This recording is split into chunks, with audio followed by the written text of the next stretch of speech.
Buenas tardes a todas, a todos, a todes. Es un gusto estar aquí con ustedes. Me voy a presentar primero. Yo soy María Zaragoza.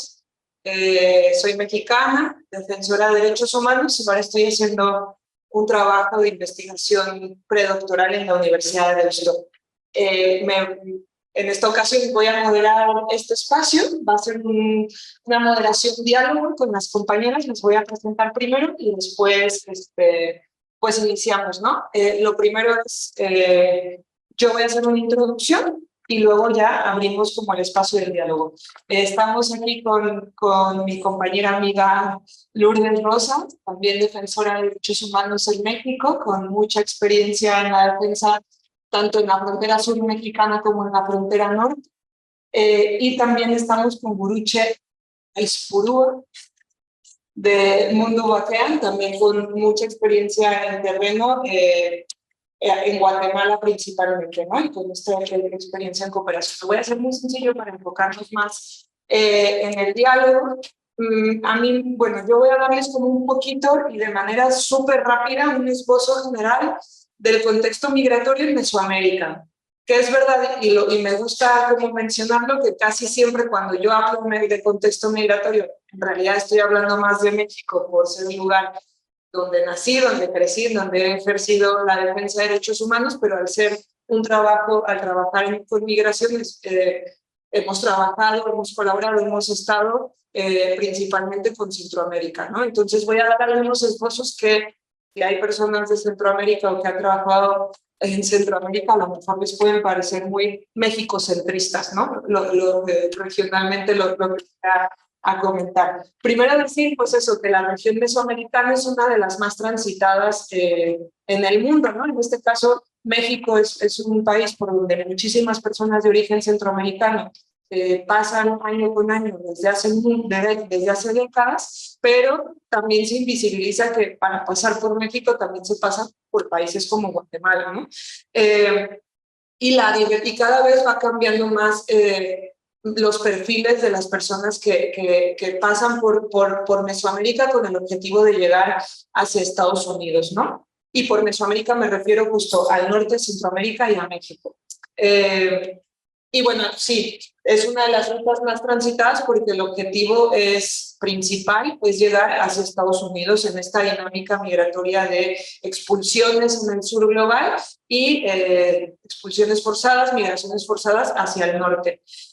Ahora mismo se caracteriza por una migración fuerte, principalmente centroamericana, pero también lo que llamamos en la región extracontinental, ¿no? Personas del occidente de África, pero también personas del Caribe latinoamericano y también muchas personas de origen asiático que circulan, ¿no? Frente al recrudecimiento de todas las fronteras globales y la externalización de todas las fronteras del norte global hacia el sur global, bueno, las rutas son cada vez más complejas. Y luego en el caso de nuestra región también podríamos hablar de una familiarización de la migración, ¿no? Antes se hablaba mucho de la feminización de la migración, ¿no? De cada vez ver más mujeres en el tránsito, y ahora hablamos de núcleos familiares diversos que van caminando por América Latina y mucho tiene que ver con los cuidados, ¿no? Que cada vez son más las mujeres que migran y son las mujeres las que tienen a personas dependientes, llámese infancias, llámense personas con algún tipo de discapacidad o personas mayores que van, ¿no? En el tránsito con las mujeres y que por supuesto por los perfiles que hay son personas con necesidades de protección. Y en la región hay una política de externalización de fronteras que si bien lleva muchos años, décadas que se está implementando, se ha recrudecido ahora en el contexto de las caravanas, o podríamos decir que ha sido una respuesta también contraofensiva por las caravanas, pero que también es parte de una permanente narrativa de crisis que se utiliza para justificar el recrudecimiento de esas políticas migratorias, ¿no?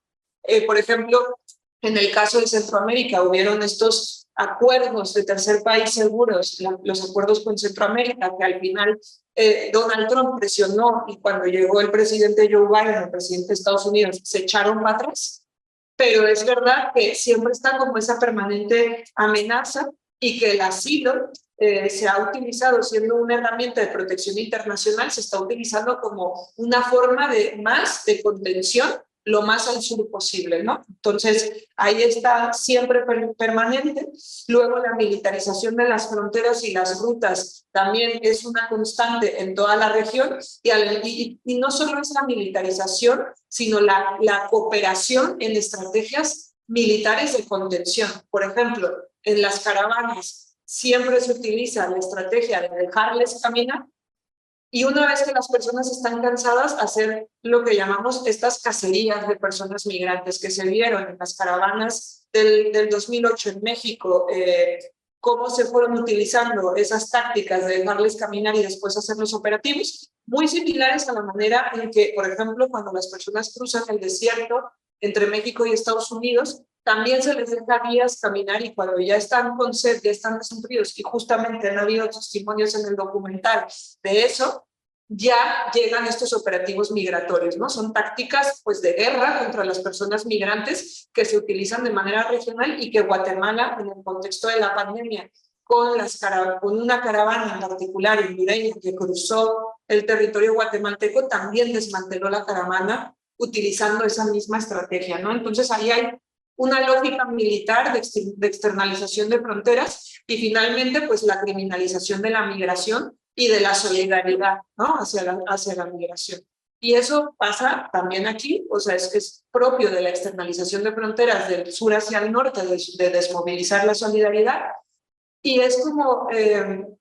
y tiene que ver con esta narrativa de crisis para justificar la violencia que se ejerce hacia las personas migrantes, ¿no? La violencia que deriva muchas veces en la muerte de las personas, como sucedió el pasado hace un mes en Ciudad Juárez, Chihuahua, en detención migratoria, en custodia bajo el Estado mexicano. 40 personas murieron en un incendio al interior de las instalaciones del Instituto Nacional de Migración, y que se decidió no dejarles salir y dejarles morir en esas circunstancias, ¿no? Entonces hay una especie de excepcionalidad que se aplica hacia las personas migrantes en una narrativa de crisis que provoca y justifica el dejarles morir o directamente asesinarles, o que les asesinen actores paraestatales en colaboración con agentes del Estado, ¿no? Y quiero nada más así como poner finalmente sobre la mesa este tema del derecho a migrar, ¿no? De la defensa del derecho a migrar, que se está pretendiendo también desdibujar en una narrativa de promover la migración circular, segura y ordenada, como en una lógica muy limpia que desdibuja y descontextualiza el contexto del que vienen las personas, ¿no? Y las necesidades de protección que tienen, y que no siempre tienen que ser necesidades que justifiquen un caso de asilo. Proteger a las personas no tendría que simplemente justificarse con un derecho al asilo, sino con un derecho humano, como se dijo en el documental, que es el derecho a la vida. Y en esa lucha por la vida, y reconociendo que las fronteras permanentemente son instituciones de administración de violencia y muerte, aquí hay algo que hay que rescatar, y de aquí abro el diálogo con las compañeras, que tiene que ver con esas acciones por la vida, acciones de vida que se ejecutan, que se implementan en diferentes espacios en estas rutas migratorias. Entonces, bueno, voy a empezar contigo, Gurucha, ¿no? Como preguntándote qué acciones se implementan y se despliegan en estos escenarios tan complejos, también particularmente en el contexto de Guatemala, y en el marco también de este documental, que nos platiques cómo surge, qué idea tenía, ¿no? al quererlo desarrollar, y cómo mostrar estas acciones, ¿no? En estos escenarios tan complejos. Gracias. Sí, yo creo que se me vale. Pues gracias por la introducción, muy acertada, y comparto absolutamente todo lo que has expuesto. Este documental pues surge mucho de la narrativa que tienes escuchando, como las personas del mundo aquel que hemos vivido en Guatemala y a largo. Compartimos muchísimo con la gente local con la que estábamos trabajando esa impotencia de qué exactamente se puede hacer para facilitar ese acceso y ese tránsito. La mayoría de las personas con las que nos parábamos a hablar eran personas que podía haber sido yo, que podía haber sido mi hermano, que podía haber sido mi primo, alguien de mi pueblo. No era alguien completamente ajeno. Compartíamos sueños, series de televisión. Teníamos muchísimas cosas en común. Es muchas veces las ganas de ver la diversidad y ver cómo me cebo con esa diversidad que llevan las personas a los parques. En ese marco fue que ya trabajando directamente en PTU, vimos cómo había articuladas diferentes organizaciones de base que no eran agencias de Naciones Unidas. Esto me gusta recalcarlo porque muchas veces parece como que la gente de los países no tiene ni capacidad ni ganas, y eso no es así. O sea, tenemos gobiernos, y creo que aquí pasa lo mismo, tenemos gobiernos que se comportan y quieren tener unos intereses económicos que priman sobre las decisiones humanas y que nos están convenciendo y están haciendo un muy buen trabajo en hacernos creer que no es un derecho el de querer tener una vida mejor. Y eso es lo que me gustaría recalcar el día de hoy, que se hace este documental en esa línea. Porque somos un país que parece que nos hemos olvidado de migrantes, que durante muchísimos años migramos con esa idea de mejorar nuestra vida y de poder ofrecer algo mejor a nuestras hijas. Luego nos pilló a las personas que estamos involucradas como madres y padres de niños que crecen en un país privilegiado. Tengo 2 hijos que no tienen la más mínima idea de lo que es pasar mal. Pasan mal, pues, ratos que porque no pueden tener el wifi y entonces no tienen una UBI y entonces no tienen un juego. O sea, eso es lo máximo de realmente dolor que saben. Entonces se apelan a una realidad que vive buena parte del mundo, que es que los privilegiados somos muchísimos menos que las personas luchadoras. Y esto no necesitadas, pero luchadoras, porque en muchísimos casos están luchando. Luchan por la educación, luchan por comer, luchan por la sanidad. Entonces, en esa articulación, en los pequeños pueblos, en las pequeñas comunidades, de todo el tránsito, desde que salen de El Salvador, cruzan por Guatemala y van llegando a México, se ha criminalizado a toda persona que ha querido ayudar, que ha querido acompañar a las personas que van en estas caravanas. Y claro, mientras es el ACNUR o es UNICEF, pues todavía hay un poquito de reparo de hacer algo mal. Pero ya cuando tienes a gente que trabaja en una Procuraduría de Derechos Humanos, como puede ser Jordán Rodas, que sale en este documental, quiero que sepan que hoy día Jordán Rodas está aquí en Euskadi. ¿Y por qué? Porque está buscando refugio, porque fue amenazado constantemente a lo largo de su trabajo, pero ya en la última temporada tuvo que sacar a toda su familia del país, porque no podía seguir adelante. Este señor está aquí, intentó presentarse al rectorado de la Universidad de San Carlos, Universidad Pública de Guatemala, y le hicieron de todo y más para que perdiese las elecciones. Se ha intentado presentar con el MLP ahora mismo a las elecciones y están haciendo de todo. Esta es gente guatemalteca, no son ni españoles, ni suizos, ni de Naciones Unidas, ni de la Unión Europea. Es gente que de sus países busca mejorar y está harta y denuncia a los corruptos. Y misma gente, no solo de este alto nivel, pero en las comunidades las hay. Entonces, nosotros lo que intentamos un poco era reivindicar ese trabajo, ese proceso de trabajo que intentan articular estas pequeñas comunidades o organizaciones de base a través de mesas departamentales con acciones concretas. Muchas veces tú recibes a personas en la casa de migrante, pero ya el decir, tú debes de tener 20 años, no, tú debes de tener 16. Pues claro, si uno te dice que tiene 19, ¿quién soy yo para decirle, no, chaval, tú tienes 13? O no, niña, tú tienes 12. Entonces no tenemos la capacidad de ver qué edades tienen. Entonces es un juego de barajar cómo les puedes ayudar si van no acompañados. Porque sabemos que el tránsito por México les hace extremadamente vulnerables si no son detectadas antes. Sobre todo las mujeres, niñas. Entonces, esa fase está con psicólogas y psicólogos, voluntarios y voluntarias que te ofrecen a través de sus experiencias pues la labor.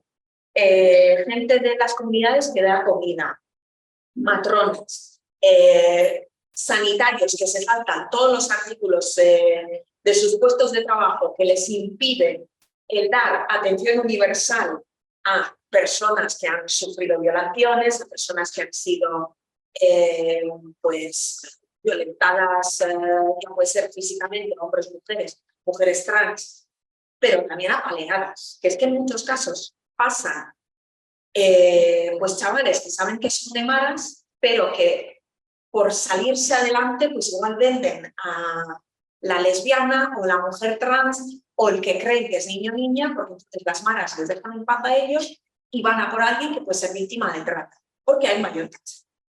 Entonces, esto es todo una supervivencia que en las comunidades empiezan a detectar quiénes son, crear redes de apoyo y lo que se intenta hacer es dar apoyo a estas redes que a su vez son quienes favorecen toda la información que luego tiene Naciones Unidas o la Procuraduría de Derechos Humanos.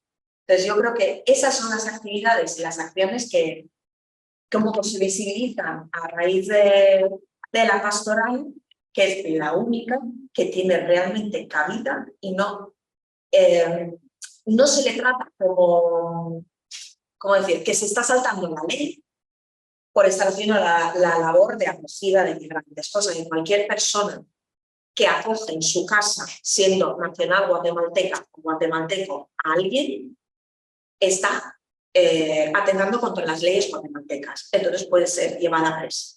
Entonces solo el vicariato apostólico, la iglesia una vez más, pues tiene este salvo este manual o yo no sé ni cómo llamarlo, o sea, el beneplácito de hacer lo que le da la gana. Pero en este caso nos viene. Yo no sé tu experiencia, que creo que también en estas fronteras pues puede facilitar algo más. En sintonía, muchas gracias por la invitación a las organizadoras, por el interés en estos temas. Lourdes, soy de México también.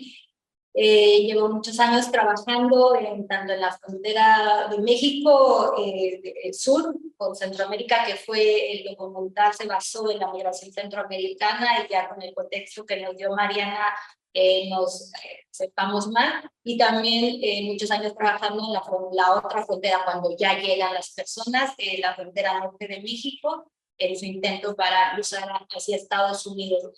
Entonces, teniendo estas dos realidades, he podido ver a través de los años, porque es verdad que me cuesta ver documentales que reflejan la realidad muy explícita, y frustrante a la vez que pueden pasar los años, porque ya han pasado muchos años desde que esta realidad no cambia y si no peora. Y también pues, me hace reflexionar mucho de qué pasa, ¿no? ¿Por qué esta situación continúa? ¿Por qué empeora? ¿Qué es lo que está pasando actualmente en esta parte del mundo que no se conoce?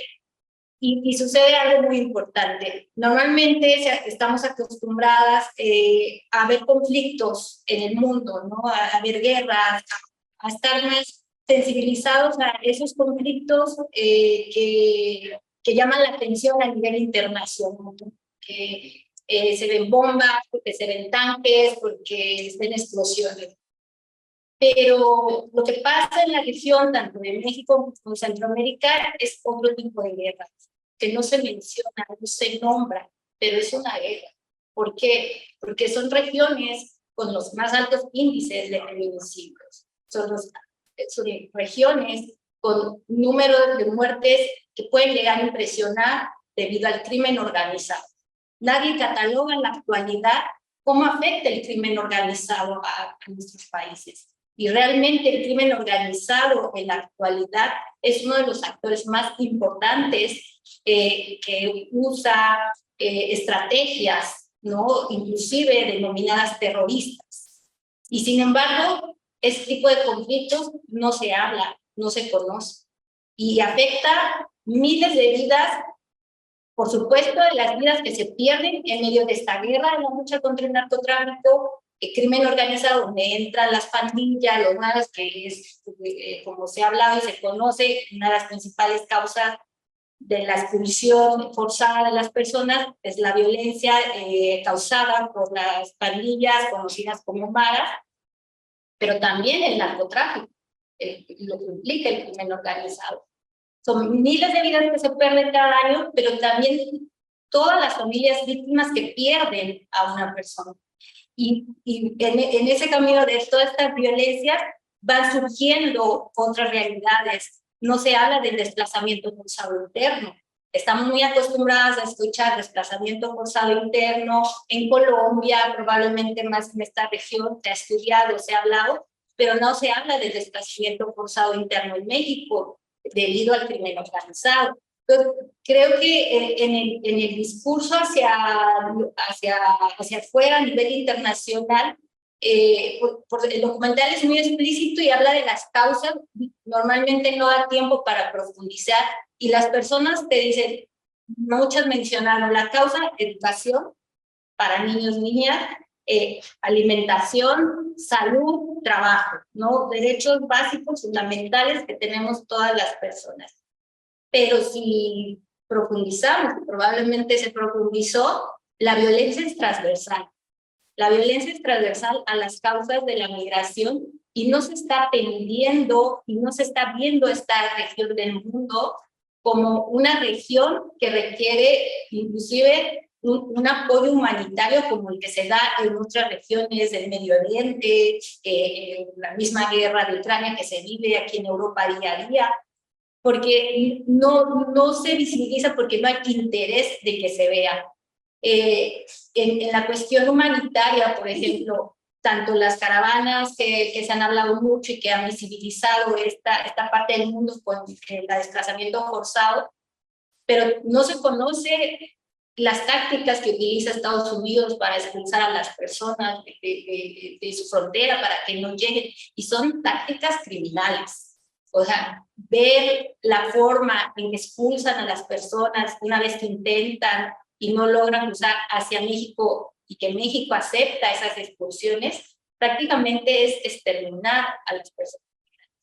Pero falta dar este contexto, este análisis, para no ver como la migración, como desde este enfoque de la gente sale porque quiere una mejor vida. Por supuesto que todas queremos una mejor vida, pero no se habla como o sea, que realmente las personas que están saliendo de Honduras, Guatemala, El Salvador y México están saliendo prácticamente para salvar su vida.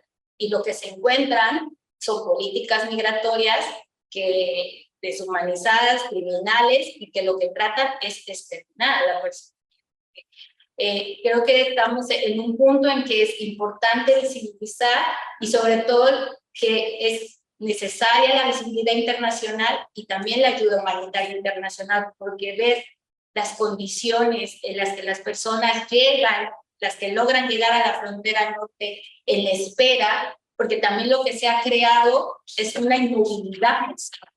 La inmovilidad forzada tanto en la frontera sur de México como en la frontera norte de México, porque por evitar que las personas se formen, que continúen las caravanas y que sea una forma de llegar, lo que se hacen es contenerse, se hacen muros de seguridad, muros a través de los militares, agentes de seguridad, tanto en frontera sur como en frontera norte. Entonces también la inmovilidad forzada que se crea en estas dos fronteras crea una crisis humanitaria que no alcanza a cubrir todas las necesidades que existen de las personas, y principalmente de niños, niñas y adolescentes, que como pudimos ver también en el documental, el rostro de la migración es un rostro de niño y niña.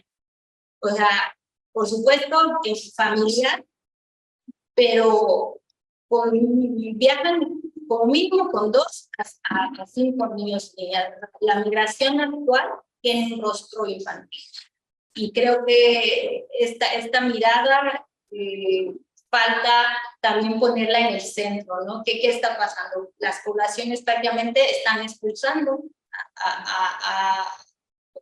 pues se dice, ¿no? El futuro de todo, de cualquier país, que son los niñas y los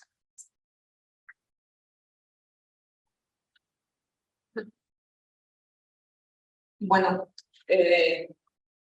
obviamente estamos con un escenario sumamente desolador, ¿no? Y que desafortunadamente, como dices, Lulú, no es una situación que vaya mejor en la medida en que justamente la industria de la guerra se favorece, ¿no? De todo esto, y que al final la externalización de fronteras va en esta lógica, ¿no? De tácticas de guerra y de cada vez crear más guerras de baja intensidad, conflictos no reconocidos que provocan, ¿no? Que la población esté en situación de extrema vulnerabilidad. Pero yo aquí sí quiero hacer como énfasis otra vez en estas prácticas de vida, en estas estrategias que implementan las personas, incluso, por ejemplo, en las infancias, ¿no? De supervivencia, y que al final podemos entender estas fronteras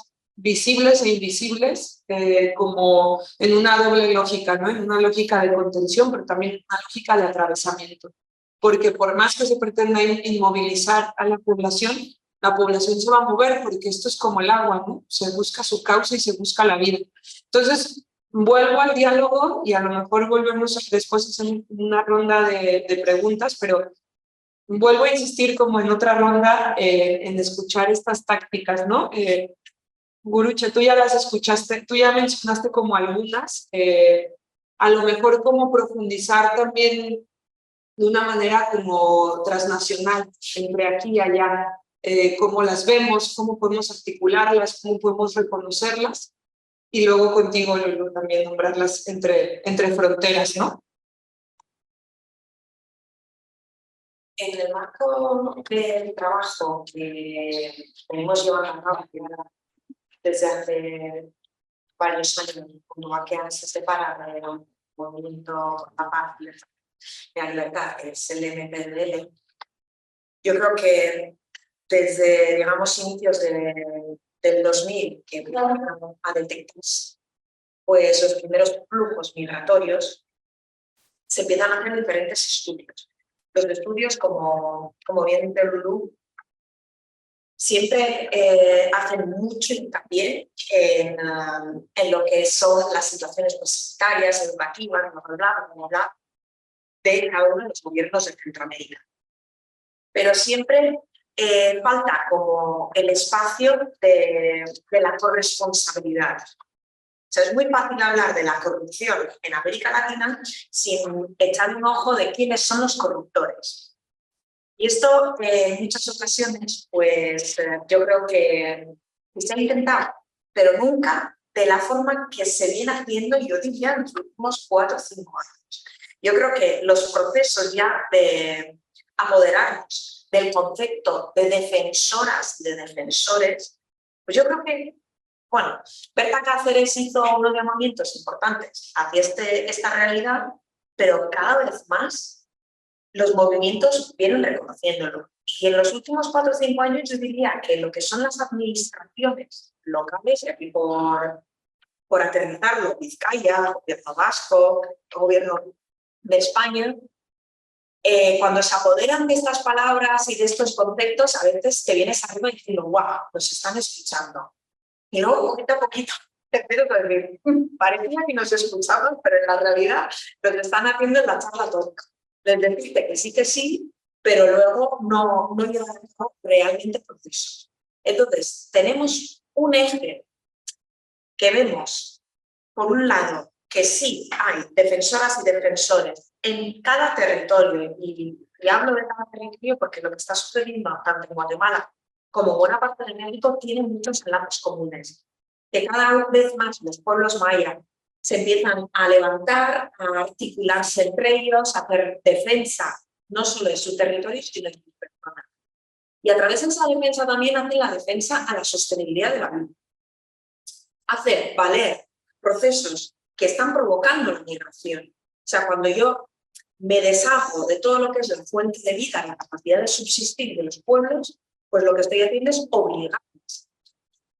Entonces, ese factor se está recogiendo por parte de algunas administraciones y dices, vale, la Agencia Vasca de Cooperación lo tiene muy asumido, tiene un programa de defensoras y defensores, está promocionando diferentes máster, vamos a llamarlos así, no dan más, pero sí que potencia que las ONGs se articulen con organizaciones de base que trabajan en estos ámbitos para ver de qué forma pues, se sigue promocionando la defensa del territorio para que haya una sostenibilidad de la vida y la gente no esté obligada. En ese ámbito existe un poco de hipocresía, porque claro, por un lado nos estáis dando, pues venga, de nuestro PIB unos 3 millones, 6 millones, 9 millones para llevar a cabo estos procesos, pero la realidad es que si seguimos siendo parte de esas sociedades que tienen empresas extractoras que van a México, que van a Guatemala y se hacen pues, con recursos naturales esenciales, es uno clave, es el agua, se deshacen de toda la parte verde, las junglas, todo, digamos, el aire que conlleva, o sea, la protección del medio ambiente en estos espacios, pues es que no lo digo yo, es que ya venimos denunciando lo que nos estamos cargando del planeta. Entonces, ¿qué pasa? Se deshacen estos espacios y se crea la palma africana. La palma africana, os invito a que veáis cada uno de los productos que consumís, porque yo con mis hijos tengo una batalla campal, porque partiendo de la Nutella, cualquier de las galletitas estupendas de Cuétara y otras muchas pues utilizan este producto. Y os lo prometo que no se prende en España, que no se cultiva en Euskadi, que viene de México, que viene de Guatemala, que viene del Salvador, que viene de países que luego, muchos países africanos, pero que luego estamos diciendo que es que vienen a quitarnos el trabajo, que es que vienen a sufrir de nuestra educación, que es que vienen a chupar del carro, ¿no?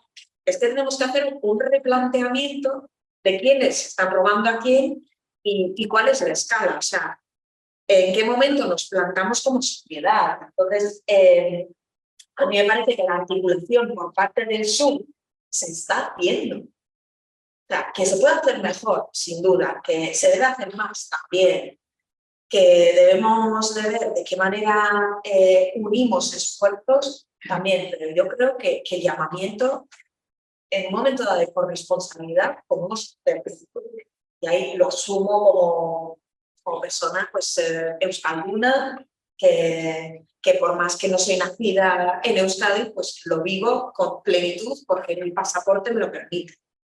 Y ese es también, ¿no? Ese pasaporte que te da una permisión de mañana me quiero lanzar a Australia, si no tengo todos los papelitos, pues no va a ser tan difícil. Ahora que lo haga alguien que procede de África, de América Latina o de otro país asiático, pues otra realidad, ¿no? Claro. Sí, tal vez yo comentar un poco más de la experiencia y la solidaridad también y de cómo se organiza para hacer también un poco más positiva el trabajo que se hace conjuntamente. Yo creo que hay una visión regional, o sea, es verdad que siempre es mejorable en los proyectos, en los procesos, pero es verdad que yo creo que de las cosas o temas que sí nos unen con Centroamérica, México, Estados Unidos, es el trabajo coordinado entre organizaciones de sociedad civil, entre agencias e instituciones. Llega un momento en que definitivamente no se puede trabajar de manera aislada.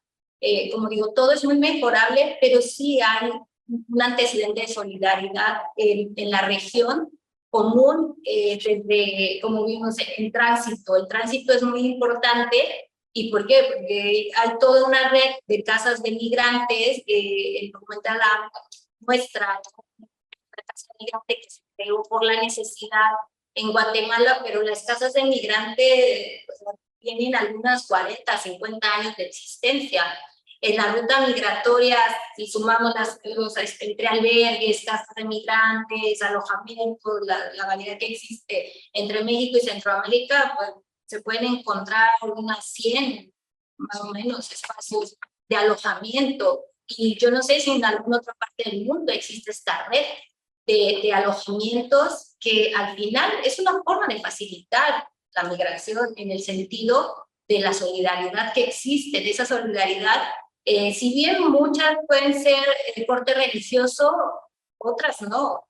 Otras tienen, inclusive hay centros o albergues de migrantes que tienen una filosofía más progresista en cuanto a ver al migrante no como una persona necesitada, una persona, sino de un empoderamiento desde la resiliencia.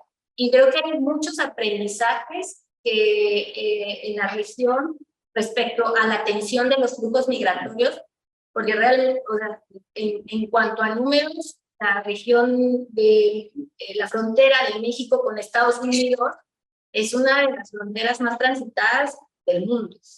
Y estamos hablando que prácticamente el 80% son personas de Centroamérica, Honduras, Guatemala, El Salvador y México que concentra ese flujo migratorio. Entonces, que hay todo un trabajo muy solidario a través de las casas migrantes, de las organizaciones, de la academia también que se involucra, que realmente da para muchos aportes sobre la atención de los flujos migratorios en otras partes del mundo, de cómo se trabaja con mujeres, con perspectiva de género, que cómo se trabaja con las infancias, con la adolescencia, porque tanto organizaciones, academia, alojamientos, se tienen que ir actualizando, tienen que ir viendo formas de organización, tienen que ir pues profesionalizándose en la atención de la adolescencia, ¿no? En su momento especializarse más en la atención a mujeres.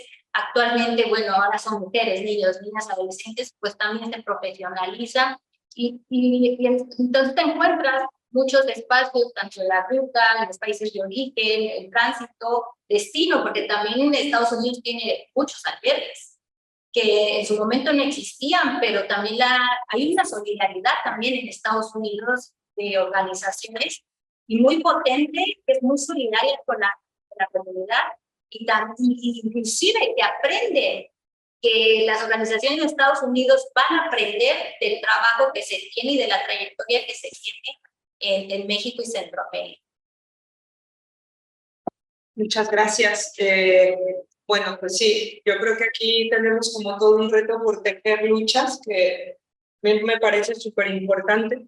También recordar que, por ejemplo, en este momento hay una caravana migrante justo recorriendo México, es el tercer día de caravana que llevan, y hacer énfasis, ¿no? Por ejemplo, el tema de esta caravana es la exigencia por justicia por la masacre de las 40 personas migrantes que este jueves, mañana, se cumple un mes de esa masacre, y las mismas personas migrantes están reivindicando y exigiendo justicia, ¿no?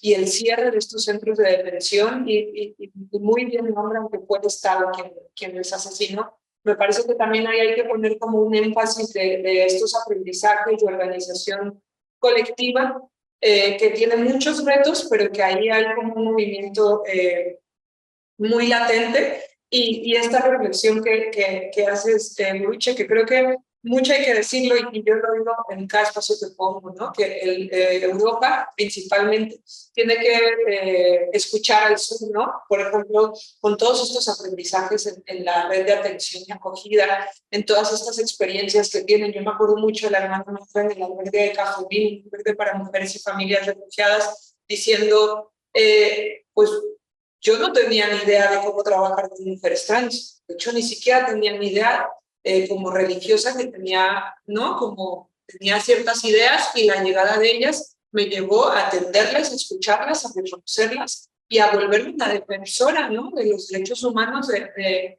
las mujeres trans y de la comunidad LGBTIQ+, porque justamente la necesidad me llegó aquí, y me parece que los aprendizajes que tienen, incluso en las formas de acogida y en las necesidades que tienen, por lo menos en las caravanas, cuando llegaron las caravanas a Ciudad de México, eran quienes sabían lo que tenían que hacer con los colectivos de mujeres, con infancias, con las adolescencias, que es muy complejo, pues sí, con las mujeres trans que además venían migrando en colectivo también con sus propias estrategias de protección. Y voy a cerrar retomando, me acordé del padre Pantoja que murió el año pasado por COVID también, en la Casa del Migrante del Saltillo, y él decía que la migración los pueblos en movimientos es la gran causa social de nuestros tiempos, ¿no?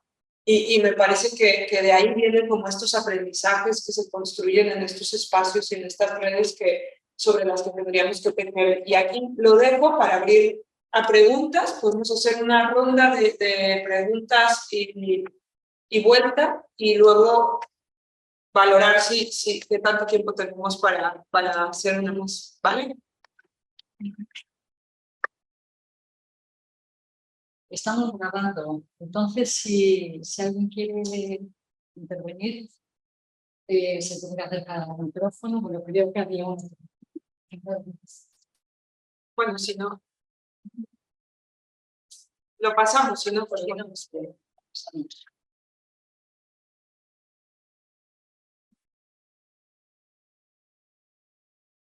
¿Alguien se anima a decir algo?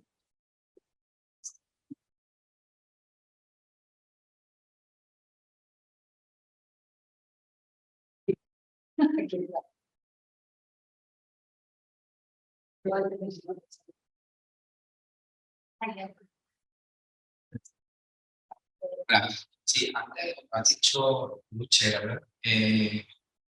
que se criminaliza, bueno, en general se criminaliza mucho inmigrante que pasa por los países de tránsito hacia México o hacia Estados Unidos.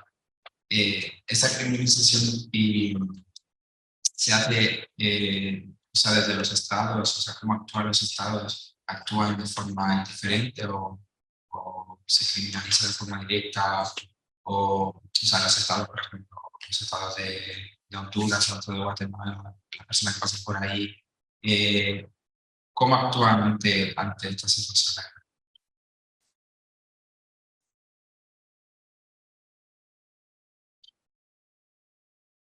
Los flujos migratorios, principalmente los últimos datos indican que posiblemente quien está teniendo ahora mismo los mayores vienen de Venezuela.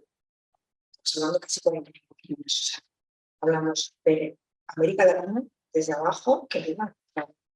Entonces es cierto que los procesos de tránsito sabemos el registro porque les atrapan. Esto es un dato muy importante lo que cuento. Entonces, cuando te atrapan es porque hay unos estados que están actuando en fronteras exteriores porque Trump dio dinero a sus países. Pero antes que Trump, no os penséis que Obama estaba haciendo un favor flaco. La difusión de bulos acerca de la población migrante es una práctica que ya lleva bastante tiempo llevándose a cabo, no solo desde Estados Unidos hacia abajo, sino entre países. O sea, tú pasas por Guatemala y en muchísimos pasos que dicen aquí es un paso fronterizo, y cuando ya pasan por Esquipulas, como llegan los hondureños, son remados, hacen no sé qué, no sé cuántos. Cuando te vas acercando a la frontera de Huehuetenango o de Tecumán hacia México, en el otro lado de México también. Cuando vienen los de Guatemala de este lado, son tal. O sea, se van desarrollando bulos que van de boca en boca, que los medios de comunicación se alimentan, que es como un Twitter negativo constante, que hacemos aquí mismo. O sea, esto de repartir bulos ya lo hemos tomado como algo que nadie cree ya que el decir la verdad es ilegítimo, que está bien. Hemos perdido por completo el norte. Entonces, en este paso de criminalización, estamos hablando de comunidades, muchas veces que tienen miedo porque sufren a las pandillas constantemente.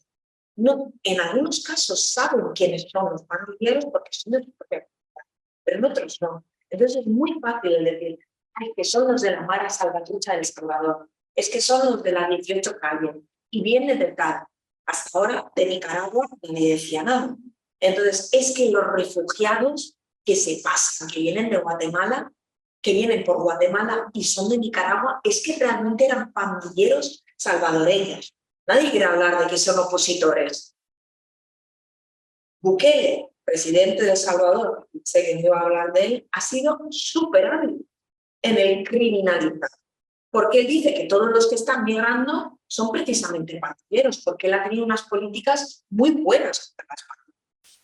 Entonces, la población a pie de calle, igual que aquí, no siempre tiene toda la información, ni la capacidad, ni las ganas que el día a día suficiente nos pone para tener que estar informándonos y ver que no nos está mintiendo el país, que no nos está mintiendo el mundo, que no nos está mintiendo la vanguardia. O sea, ¿cuántos de nosotros que estamos aquí sentados tenemos la capacidad de cotejar la información de 10 medios? Es complicado. Entonces, de ahí es donde surgen estos miedos y si tienes la capacidad de desmontarlos, los desmontas. Si no la tienes, no te toca que la prevención por el mismo tiempo.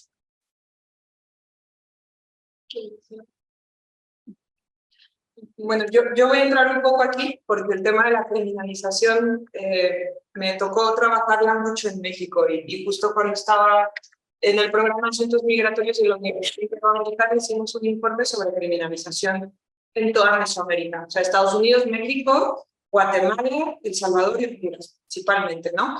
Y yo creo que la criminalización tiene muchas capas desde donde lo podemos ver, ¿no? Y tiene muchas estrategias también. La estrategia principal es desmovilizar la solidaridad como una parte más de una política de contención y de externalización de fronteras. Y eso parte de construir al otro otra diferente como el enemigo a vencer, como el enemigo al que hay que parar. Porque migrar, por lo menos en México, no es un delito.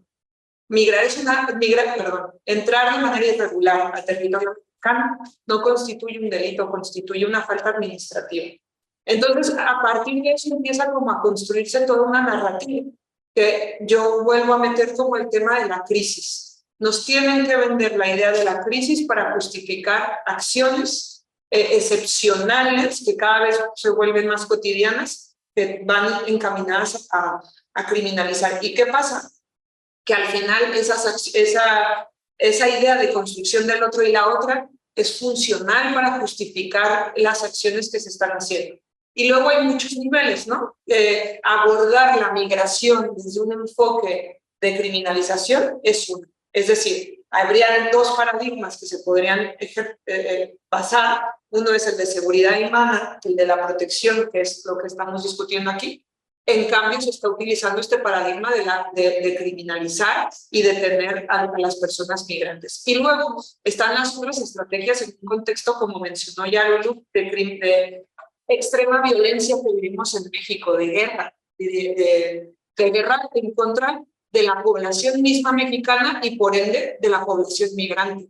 Y ahí hay todo un contexto, por ejemplo, está la criminalización en donde se usa el derecho penal para criminalizar a defensores y defensoras, que se ha utilizado en el caso de México a personas que han caminado con las caravanas, se les ha acusado, ¿no?, de traficantes. Generalmente se utiliza el delito de tráfico y eso suena aquí con lo que pasa en el Mediterráneo, ¿no?, en donde también muy similar, cuando detuvieron a dos defensores que habían caminado con las caravanas en México, justamente nos comunicamos con Elena Maleno acá y con los expedientes, bueno, o sea, copiar y pegar de cajón con el delito de tráfico, ¿no? Porque además es una de las personas de dos maneras, o traficantes o traficadas, ¿no? En este no reconocer la agencia también en sus proyectos migratorios forzados, pero que en ese momento están ejerciendo acciones para sobrevivir. Y luego, por otro lado, están como todas estas dinámicas de hostigamiento, de amenaza, que muchas veces viene de actores estatales y muchas otras de actores del crimen organizado, porque una casa del inmigrante significa la pérdida de ganancias para redes de tráfico vinculadas al crimen organizado, por supuesto. Y ahí está el riesgo en la defensa, en un país como México, en donde la defensa de derechos humanos está costando la vida de personas y la desaparición forzada también de personas, de compañeros defensores. Entonces, bueno, yo creo que esto de la criminalización tiene muchas capas. Una es la narrativa, una es el discurso, son los medios de comunicación, pero luego está como todo el aparato estatal y paraestatal destinado a la contención y a la desmovilización de la solidaridad, ¿no? Yo lo veo como de esa manera.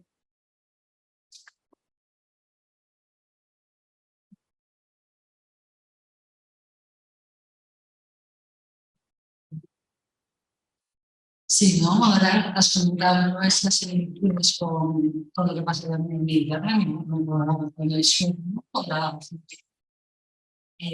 centroamericana, ¿no? Y bueno, eso, ¿no? O sea, que las similitudes son muchísimas y que el modelo ya está inventado y que está viendo, ¿no? Y que funciona de esa manera. En el documental veíamos el tránsito o el éxodo de estos tres países que podríamos decir igual de países pobres, empobrecidos, pero ahora cada vez, que tú lo puedes también, ¿no? Con la llegada de migrantes en estas caravanas son de venezolanos y también el otro día escuché en la televisión que hay cantidad también de cubanos, ¿no? Entonces, haitianos También. y cubanos, y yo creo que sí, también, bueno, también están. Sí, chicas. Y bueno, vemos, para nosotros, esto que ocurre allí en este tapón, ¿no? De la frontera con México hacia Estados Unidos, ¿no? Bueno, pues es un poco desconocido, aunque tenemos a un compañero por aquí que ya está de allí, ¿no? Hace 2 años, y a nosotros lo más, bueno, cercano, no tampoco tan cercano, pero lo más cercano, más conocido, es la frontera sur de España, ¿no? Con África, ¿no? Y bueno, y como de África también, de tantísimos países, ¿no? Sí, algunos, pues, ya es casi toda África la que está queriendo salir, ¿no? de sus países, pues, por diferentes causas que están diciendo, ¿no? ¿Cómo veis, ¿no? Ahora que estáis aquí, que conocéis también, no sé si de la mano o más de cerca, ¿no? Todo el tema, ¿no? De la externalización de fronteras de las que estamos hablando ahora, eh, las similitudes por dicho son grandes, pero vosotras que sois expertos en el terreno allí, si copias, se reproduce la misma historia, ¿cómo lo ves? Yo no estaba en las dos, pero bueno, siempre. Bueno, creo que las similitudes en cuanto a las prácticas, sobre todo en la frontera de México con Estados Unidos, porque la frontera sur con Centroamérica, digamos, es un muro humano, ¿no? O sea, no es un muro físico como tal, sino el muro que se tiene en la frontera sur es a través de los agentes de seguridad, ¿no? Del ejército, del Instituto Nacional de Migración, que desde ahí empieza la contención, pero por supuesto que eso se ha extendido, ¿no? El muro que creo que todas tienen más visible es la imagen típica, ¿no? Del muro entre México, entre Tijuana y San Diego, ¿no? Que atraviesa el mar.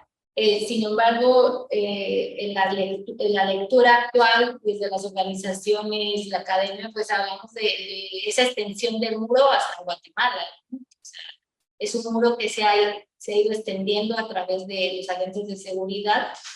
Creo que la gran diferencia, sí, o sea, el número en cuanto a personas es que es dimensional, o sea, el número de personas tratando de llegar a Estados Unidos, es que no solo hablamos de personas de América Latina, hablamos de personas extracontinentales, ¿no? Como te mencioné, gente de Asia, de África, que también intentan llegar a Estados Unidos, y el muro que se encuentra en la frontera norte de México con Estados Unidos, que divide en 3,000 kilómetros de frontera, y de muro construido hay 900 kilómetros aproximadamente. Ahí es donde hablaba el tema de la inmovilidad, ¿no? Porque a diferencia de acá, que si bien una vez que llegan aquí pueden estar en ciertos lugares, en algún momento la gente empieza a moverse y a llegar a sus destinos. En el caso de la frontera de México con Estados Unidos, ahí prácticamente las personas quedan atoradas. porque o sea, ya no hay más a donde seguir, ¿no? La mayoría de las personas llegan a una frontera que no estaba preparada para recibir a tal cantidad de personas que al terminar prácticamente con el derecho al asilo a través de estas políticas de Estados Unidos, que con el pretexto del COVID ha empezado a aceptar diferentes políticas como el título 42 del protocolo para migrantes y tal, que lo único que ha hecho es que México ha aceptado recibir a personas solicitantes de asilo que tienen todo el derecho de pedir asilo en Estados Unidos.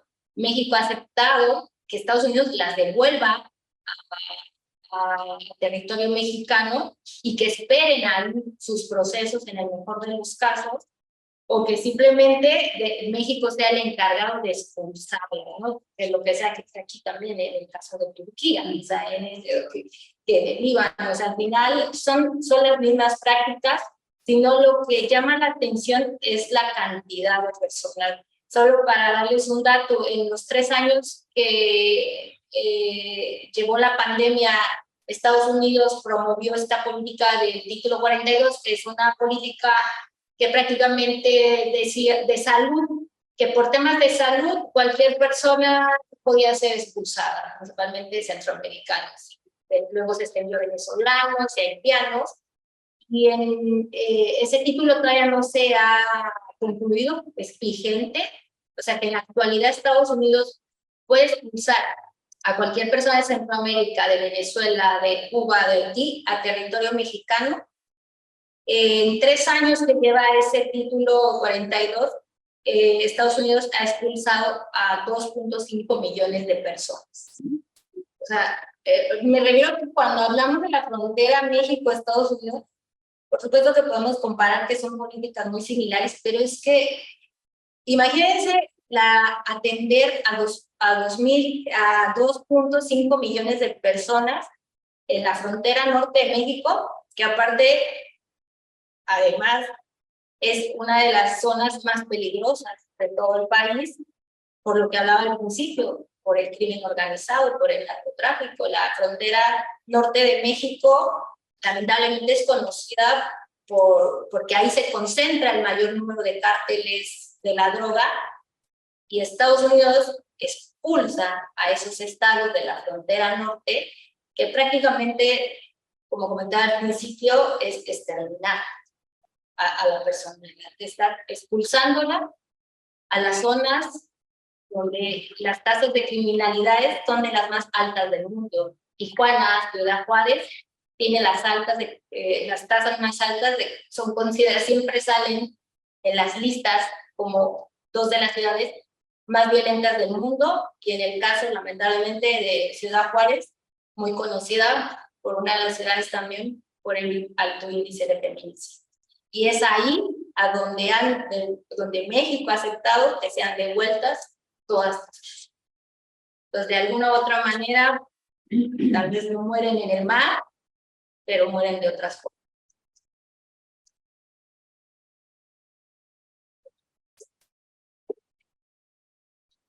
Sí, me gustaría hacer un pequeño matiz. Bueno, es un guito de Puchatua, a la que pertenecéis muchas de las personas que estáis aquí, que sabéis de dónde surge precisamente. O sea, la realidad es que Europa se comporta como un país, y Europa ha externalizado en los últimos años un nivel de servicios a bastantes países. O sea, tenemos reconocidos Turquía, Marruecos y Líbano, pero nadie quiere hablar de lo que sucede en el Sáhara. Yo, por hablar así brevemente, sí os aconsejo, si podéis acceder a un documental que se llama Tombes de Sorras, que es Tumbas de Arena, de Ibai Arvide. Yo creo que da una imagen mucho más real del hecho de que Europa está fingiendo y está chapuceando con cifras de lo que son las desapariciones y las muertes, porque aquí hablamos solo del Mediterráneo, nadie quiere hablar del desierto. El desierto del Sáhara es el más grande. Entonces yo sí que invitaría a que en algún momento que nos posicionemos, hay varias plataformas, varios sistemas de regularización, pero creo que tiene que haber regularización en las cifras, cosa que Europa no está respetando. Nos metemos muchos con Estados Unidos, pero Estados Unidos va muchísimo más adelante que Europa en el tema de cifras, ¿vale? Porque hay muchísimas más organizaciones que se dedican a ellos. A nosotros cualquier barco que intenta salir al Mediterráneo es criminalizado, es secuestrado. Las cifras también. Luego, antes habéis mencionado lo que es realmente la documentación de las personas. Muchas de las personas fingen, según los tratados coloniales que tuvieron Francia e Inglaterra, fingen y cambian sus nombres porque los europeos somos tan sumamente racistas que nos parece que todos los negros son iguales.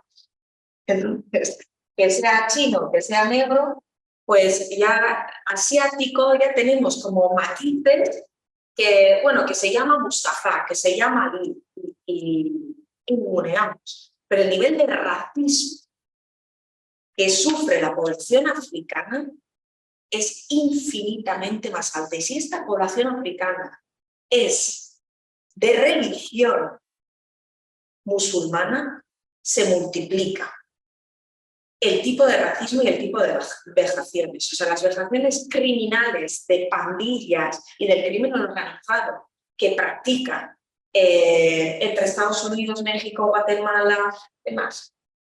La población es que está practicando el Estado de Marruecos, el Estado del Líbano, parte de Turquía, con muchísimas personas que son esclavizadas. Hemos vuelto a reconocer el eje esclavos y esclavas. Y eso me parece que es un matiz muy importante en el día de hoy, sobre todo por el contexto en el que hablamos. Yo nada más, así de escucharles, una cosa que me vino a la mente de lo que pasó durante la pandemia, porque lo he hablado con compañeras que también están haciendo investigación de externalización de fronteras. Esta dinámica dual que lo menciona Maite Lococo, que es también, bueno, ahora está en Iridia, pero estuvo haciendo el doctorado también en Deusto, una dinámica que es como de contención-protección, ella lo llama así, que es que son gobiernos que viven en esta narrativa, ¿no? Por ejemplo, en el caso de México, aceptamos a las personas expulsadas por humanidad, porque les vamos a proteger, ¿no? Como todo el tiempo hay como esta dualidad y mucho también como hay ciertas, las agencias, ¿no? Primero, en el caso de México se promueve la protección internacional por un lado y está la Comisión Mexicana de Ayuda al Refugiado haciendo lo que puede para garantizar el acceso a la protección, pero por otro lado, y en dimensiones más grandes, pues está la militarización o del Instituto Nacional de Migración. Entonces hay como estas lógicas que por lo menos sí encontrábamos que pasaron, que se fortalecieron durante la pandemia, y también este rollo de las deportaciones express. Una vez que te expulso en la frontera, te voy a mover para que bajes lo más que se pueda, y de manera circular en tu trayecto migratorio te voy a estar bajando y bajando y bajando y tirando lo más alto que se pueda, y en territorios lo más complejos y los más violentos y lo más hostiles posibles, ¿no? Que creo que en caso por lo menos de Marruecos, México, sí que pasa con las personas que son deportadas de manera express, ¿no? Expulsadas de manera express. Y eso no profundizaría más. Yo creo, bueno, si no hay algún otro comentario o pregunta, podemos ir cerrando la sesión. Pues muchas gracias.